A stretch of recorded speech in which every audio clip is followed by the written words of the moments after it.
Hi, this is Melissa Clark from New York Times Cooking. Who doesn't love a simple one-pan meal? Take my shakshuka with feta recipe, for instance. In a single skillet, you get perfectly cooked eggs nestled in a bright and fragrant tomato sauce, surrounded by creamy nuggets of melted feta. It's a delicious breakfast, but it's just as good for dinner, and it won't leave you with a lot of cleanup. You can find this recipe and all of our fan-favorite one-pan recipes at NYTcooking.com. Warby Parker is committed to providing exceptional vision care online and in stores, offering eyeglasses, sunglasses, eye exams, and contact lenses. Glasses start at $95, including prescription lenses. Try Warby Parker's free home try-on program. Order 5 pairs of glasses to try at home for free for 5 days. There's no obligation to buy. Ships free and includes a prepaid return shipping label. Try 5 pairs of glasses at home for free at warbyparker.com/warbypod.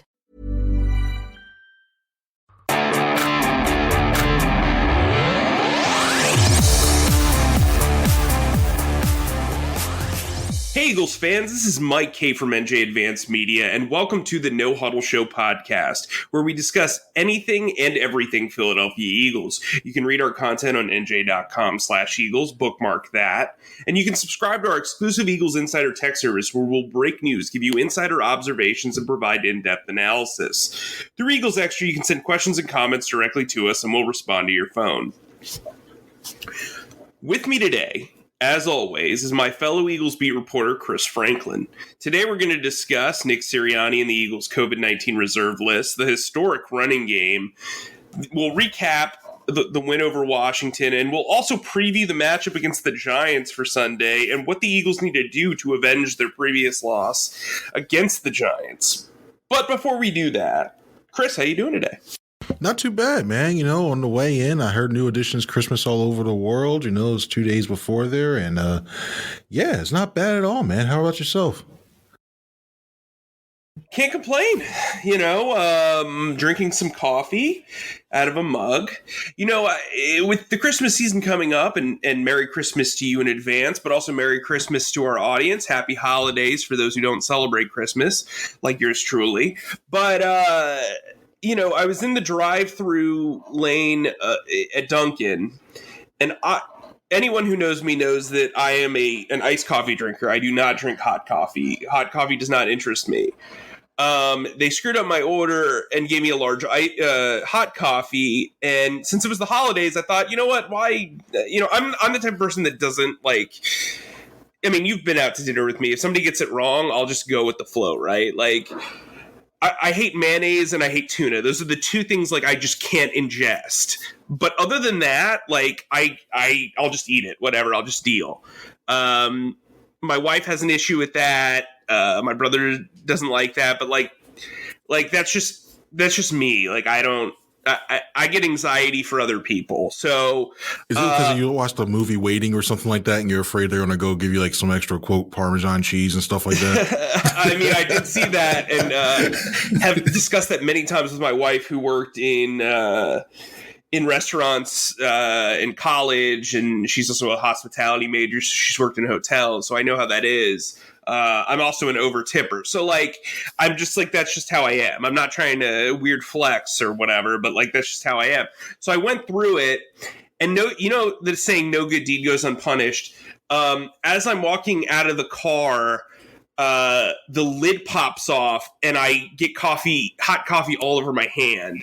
Ooh, oh yeah, it was brutal. But anyway, but on the positive, I hope you guys check out my deep dive on Devontae Smith. I spoke to a couple of former GMs. I talked to Andy Weidel, the Eagles head of player personnel, Joe Panunzio, the assistant special teams coach who was at Alabama with Devontae Smith, spoke to a bunch of his teammates, really got a full story of Devontae Smith at Alabama, during the draft process and then so on and so forth and what he's doing now. I hope you check that out. It's pinned to my Twitter account, my Twitter page. In case you don't follow me on Twitter, that's at Mike_E_KAYE. Check it out. 20 to 25. I think it's the longest story that feature I've written since I've been here on the Eagles beat. So I hope you check it out. Really enjoyed writing it. I mean, it's very rare that you get 10 people to talk about a player and they all kind of have something really interesting to say. And so I hope you guys check that out. But let's get into this. Yeah, let's get into this stuff right now. So we didn't do a podcast immediately after Washington just because news kind of trickled down right away. Then Nick Sirianni got put on the COVID-19 list. The Eagles put LaRaven Clark on the COVID list as well. We're recording this Thursday morning. It's almost inevitable that more names will be added to the list. Right now, it's 3 offensive linemen, Andre Dillard and Landon Dickerson, who were put on the list before the Washington game, and now LaRaven Clark. But the moral of the story is Washington was absolutely dominated by the Eagles offensive line, who ran for 238 yards. They are the first team since the 1985 Chicago Bears to have 7 straight games of 175 or more rushing yards. That streak started against the Detroit Lions. They are now 5-2 in this time frame. They're also outscoring teams by over 100. I think they've outscored opponents by over a combined 100 points. So pretty good. Pretty good. Look, there's not a lot to get in this Washington game because, there were a lot of guys missing. They were missing Kendall Fuller, their best cornerback. They were missing their top 2 quarterbacks. They had Garrett Gilbert in there, who had been with the team for 5 days, which, by the way, I spoke to some players after the game. They were impressed by Gilbert. They didn't think he was the reason why they lost. They thought he played very, very well. You also had Antonio Gibson suffer a toe injury in the game. Landon Collins suffered an injury. Their second best corner, William Jackson, who was traveling with Devontae Smith, also suffered an injury. So, it's one of those where, cool, they won. You can throw out the tape. Move on. Because whatever's going to happen in 2 weeks is not going to be reflective of this game. I think the same could be said for this upcoming Giants game, right? Where you're not expecting Jalen Hurts to throw 4 or the offense to have 4 turnovers. You're not, that was I believe that was the first lost fumble of Boston Scott's career. Jalen Hurts has never had 3 interceptions otherwise. I think he's only had 2 other multiple interception games. So, look, I think the Eagles are in a good spot, but let's get into Nick Sirianni and the switch up as I've gone on this diatribe. So, Chris, fill us in on what's going to happen if Nick Sirianni can't be in the game. Basically, right now you're looking at Kevin Patullo taking over as the acting/interim head coach, and he's going to be making the decisions such as when it comes to coin toss, which end of the end zone to defend, whether to defer, kick, or receive. And he's also probably going to be the one that's going to be looking at deciding to challenge all the stuff that the head coach normally does. Now, we all know that Sirianni also acts as the play caller. Well, if he's not able to do that, onus is going to fall on Shane Steichen, who will basically do what he's been doing as well too. And I think that's the best way to go for the Eagles, especially when you look at Steichen's the one who he already knows how to play cards already lined up. And you also know he's the one that's already talking to Jalen Hurts, getting the play in. So you're not affecting that aspect of the game. And overall, I think this is the best way for the Eagles to keep Patullo in that head coach role, the overseer role, because you're just like an offensive line where you don't want to shift too many people around and you worry about continuity. You don't want to do that with your coaching staff as well too, because they're the ones that they have the better relationship. They know how to deal with the certain players. They know what to look for in specific things. So I think overall having Patullo assume that role that Sirianni usually does when it comes to the administrative stuff is perfect. And also he's known Sirianni for a very, very long time. I mean, they coached together with the Indianapolis Colts. It's not like Patullo is a neophyte when it comes to football. He's been coaching in the NFL for a very long time. He spent time with the Jets. He spent time with the Chiefs. and he was even a college quarterback. So he has a good understanding of the game. He'll be able to still help out and give that overseer role when it comes to the passing game because he's the passing game coordinator. So overall, it was a smart decision to make him the guy instead of, say, switching Jamal Singleton, who is the assistant head coach, bumping him up to the interim head coach, and then having somebody else coach the running backs. Yeah, and look, I think Kevin Patullo is a guy that is very, very interesting. I spoke to, just had a complete brain fart there. Spoke to Zach Pascal, who worked with Nick Sirianni and Kevin Patullo in Indianapolis. Kevin Patullo is very smart about understanding the position of quarterback and wide receiver from both different angles, which I think is really important with play calling, decision-making, fourth down arrangements. I also think he can help out kind of with everybody else's, job responsibilities, right? I think while Shane Steichen would call plays and Kevin Patullo will handle like the big decisions, I think Jamal Singleton will also be heavily involved. I just don't think they want to get into like the intricacies of everything, but I totally understand the decision. I think Shane Steichen is more than prepared for this job. He's been very heavily involved in the play calling to begin with. I don't think this is a massive ordeal, especially because Nick Sirianni is going to be involved in all the prep leading up to the game. He was involved in their previous work heading into this game. They were able to get a lot of stuff done before the Washington game because of the quick turnaround. So, yeah, I don't think this is a massive deal. I do think if you start seeing assistant coaches adding to the list, maybe that could be a problem. But I also think that's why Kevin Patullo makes so much sense as the replacement, because if he goes down, okay, cool, the next step is to just make Shane Steichen the head coach. You're giving yourself like breathing, or Jamal Singleton, you're giving yourself breathing room so you're not forced to have a guy who's got a position group add more responsibility to his plate, if that makes sense. Let's get into this Giants game because, as much as the Eagles have been dealing with a lot of stuff, the Giants have dealt with a lot of stuff since their matchup in Week 12. Daniel Jones will not be playing for the rest of the season. He suffered a neck injury early in the first matchup between the Eagles and the Giants, but played the entire game. The Giants have shut him down now that they're 4-10. That makes a ton of sense to me. So the Eagles will draw either Mike Glennon, who has been... Hi, this is Eric Kim with New York Times Cooking. As a recipe developer, I spend a lot of my time trying to come up with dishes that are quick, easy, but also very special. For me, that means dishes like gochugaru salmon. It's a crispy salmon fillet with a salty, sweet glaze that bubbles up and candies. I love cooking this because it only takes 20 minutes. You can get this recipe and so many more ideas on New York Times Cooking. Visit nytcooking.com to get inspired. Warby Parker is committed to providing exceptional vision care online and in stores, offering eyeglasses, sunglasses, eye exams, and contact lenses. Glasses start at $95, including prescription lenses. Try Warby Parker's free home try-on program. Order 5 pairs of glasses to try at home for free for 5 days. There's no obligation to buy. Ships free and includes a prepaid return shipping label. Try 5 pairs of glasses at home for free at warbyparker.com/warbypod. Following the news is a full-time job, but it's not your full-time job, it's mine. Hi, I'm David Rind, and I help produce CNN 5 Things, a show that brings you 5 stories shaping our world in 5 minutes or less. We keep track of the biggest headlines all day, every day, so you don't have to. You can go ahead and hop on that Zoom call while we sort out the latest breaking news, and when you're ready, we'll be here for you. It's what we do. Just tell your smart speaker to play CNN 5 Things, or listen wherever you get your podcasts.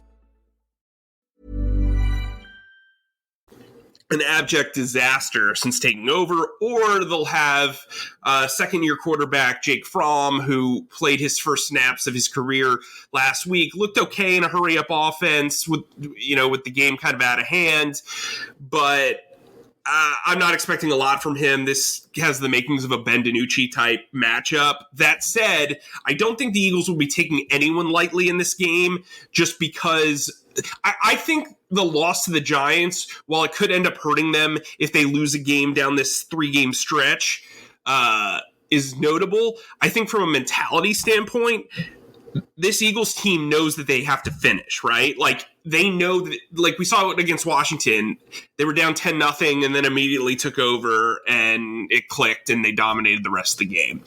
I think the Eagles are in position to run down the throats of the Giants. I also think, they've got some injuries in the secondary. They've got some movement at linebacker. Like, I think they'll be able to move the ball pretty well.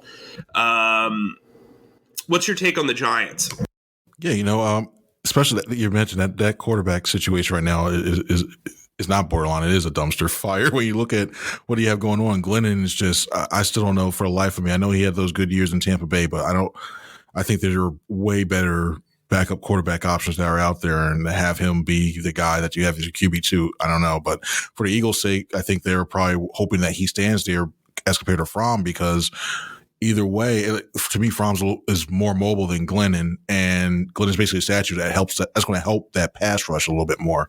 But no matter who's the guy that's back there, I'm concerned about how they're going to try to control Evan Ingram. And I know Ingram's hasn't progressed to that next level. I mean, he's still one of the top tight ends, but I think when people saw what he was capable of, they thought he'd be one of the top 2 or 3 tight ends in this league, and he hasn't been that way. But when you have backup quarterbacks in there, tight ends become their safety net, and tight ends have been kryptonite for the Eagles. I mean, the Eagles, I think, I want to say they're actually the worst, if not the second worst, when it comes to the amount of receptions in yards that they allow to tight ends, mainly because they play those safeties back and they don't want to give anything deep. So that allows tight ends to roam around in the undersection. So this is a game where I'm a little worried about how the Giants use Ingram to attack him, but I think this is going to be one of the things where you're going to need Alex Singleton and you're going to need TJ Edwards to, if the Giants decide to go in the middle of the field with Ingram, to play very well. And then you're going to need your safeties. You may have to rely on Rodney McLeod to play well in pass coverage. Marcus Epps, to me personally, I think this is a game where you play a lot more Marcus Epps to go head up against Evan Ingram. But I think that's the key. If you can slow down Evan Ingram in this game offensively, I think the Eagles do well. And defensively, I think the Eagles do well. And then I think when you look at the defense, the Giants, to defeat them, especially on a short week, keep it simple. Run the ball, run the ball, run the ball. Keep that clock running. Don't give them any hope. Assert your physical dominance and you leave out there with a win. Yeah, I think if this happened during Cowboys week or maybe the week after against Washington, I think I would be a tad concerned about Nick Sirianni being around. But I do think the Giants, like, if they can't beat the Giants, even with Nick Sirianni out, I just really kind of don't know what to say, really.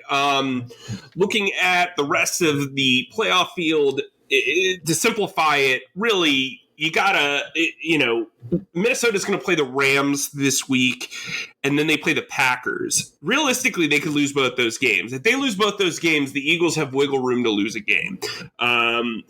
The Saints are going to actually start Ian Book, the rookie. I think he was a day 2 pick, against the Dolphins this week. If the Saints lose to the Dolphins and the Eagles win 2 of the next 3, and Minnesota loses, here's the thing. The Eagles need Minnesota to have one less win than them because they own the strength of schedule tiebreaker. So they can't have the same record and the Eagles make the playoffs. The Eagles own the tiebreaker over the Saints, so they can have the same record.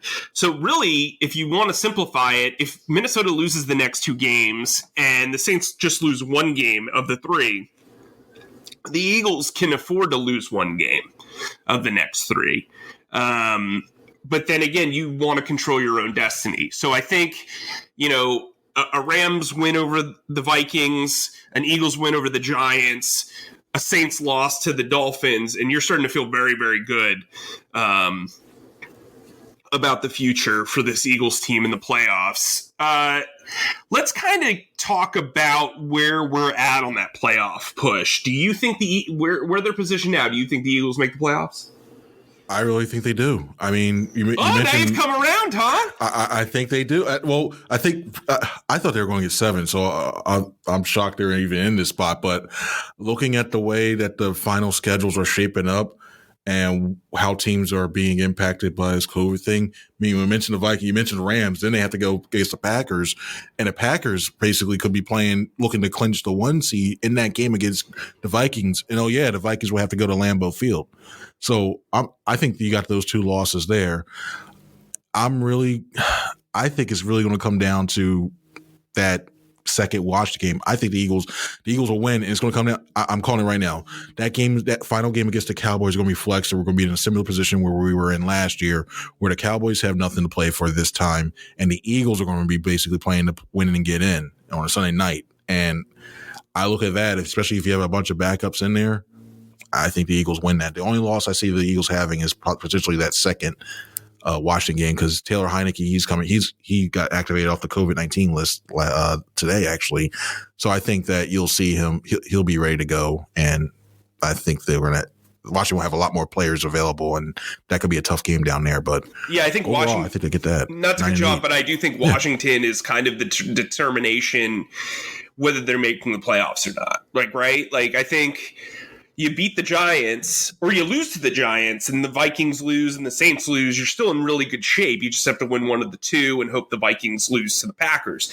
But if you lose to Washington, you're 1-3 in the division. And I believe then Washington is 2-3 in the division, or 2-2 in the division. So you actually, if they lose to Dallas this week, they're basically done. Which is very possible. It's very possible. Have to go that. Dallas wants to compete for that number 1 seed. They want that bye, and at worst, they want the number 2 seed so that they can have home field advantage until the NFC title game. So they're going to continue to play. Now, if Green Bay clinches, wins 2 straight, beats the Vikings, clinches the number 1 seed, and the Cowboys can only get that number 2 seed and they lock in that number 2 seed, then they might not play that last week, like you said. So it's very interesting. I'm a little bit more hesitant to say they'll make the playoffs than I probably was before. I said that they'd go 9-8 from the jump. I said that during training camp. I said it during the preseason. I have been pretty consistent about that. But I didn't have them making the playoffs. I thought they would be the 8th seed in the NFC. So I don't see them winning 3 straight here. I just don't see it. So I think Minnesota has to lose 2 in order for the Eagles to make the playoffs. That's kind of where I'm at. But anyway, wrapping it up, let's do our score predictions for this game. Looking at this game, I think it's going to be a lot closer than people are going to think. I think it's going to think oh, wow, even if Fromm or Glennon, doesn't matter who, it's going to be one of those games where I think everybody's waiting till about the middle of the 4th quarter. I would probably say the Eagles' run game is going to do enough to wear down the Giants and that close and win the time of possession battle. And I think it's something like, I'm going with 24-23. I think it's going to be that close. Oh, wow. Yeah. Okay. I have it as 24-16. I think it's going to be a 1-touchdown game. I just, the trick here is to get over 23 points in this game. That's how you win this game. If the Eagles hit 30, there's absolutely no way I see the Giants even coming close. The Giants have scored over 30 points, I believe, just twice during Joe Judge's tenure. So what I want to say is, I hope everybody has a happy and healthy New Year and Christmas. I mean, we'll talk to you before the new year, but the reactions and feedback that you guys have given us this year and the last couple of years with Chris on board have been terrific. We truly value you guys listening to us and reading our articles and everything. We're big believers in doing right by you guys as an audience and giving you the facts and the news that you guys deserve and covering this team from the way both fans and the job calls for. So just wanted to extend my thoughts and my well wishes. You can sign up for Eagles Extra 2 weeks free as we get into this draft season after this playoff run. Potential playoff run, NJ.com/text. And then you can also download the No Huddle Show podcast wherever podcasts are available. Chris, did you want to add anything? Well, I'm looking forward to it. The next podcast is going to be number 400 for the No Huddle Show. I'm looking forward to that, and can't believe, like, when you just look at the people who's done this beforehand, it's just the continuing to bring this Eagles coverage. I've had a lot of fun with working along with you as well too, doing this podcast. And I want to share that sentiment that you mentioned earlier about everybody listening, anybody who's listening to this podcast, anybody who's reading our stuff. We truly do really appreciate it. It's been a lot of fun. Some great conversations, random stuff. It's always good. So I appreciate it. Thank you guys so much. And looking forward to 400, man. So for Chris, I'm Mike. We'll talk to you soon.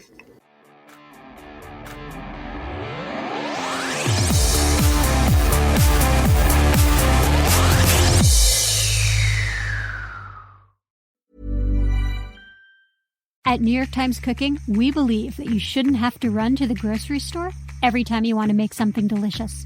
I'm Melissa Clark, and my recipe for the most adaptable one-bowl cornmeal pound cake is a comforting loaf cake that you can have fresh out of the oven in under an hour, using ingredients you probably already have on hand. And sliced, toasted, and buttered, it's practically a bread, so it gives you a pass to eat cake for breakfast. You can find so many easy, flexible pantry recipes like this one at NYTcooking.com. Acast powers the world's best podcasts. Here's a show that we recommend. Hi, I'm Dory Shafrier, and along with Kate Spencer, I host Forever 35, a podcast about the things we do to take care of ourselves. Join us every Wednesday with guests like author Phoebe Robinson, chef Samin Nosrat, actress Busy Phillips, and even former Secretary of State Madeleine Albright. On Mondays and Fridays, we have mini episodes where we answer listeners' questions on everyday problems like how useful a butt mask really is, how to deal with a petty friend, or how to relax after a long day. So join us Monday, Wednesday, and Friday on Forever 35, where we're not experts, but we are two friends who like to talk a lot about serums. Acast recommends.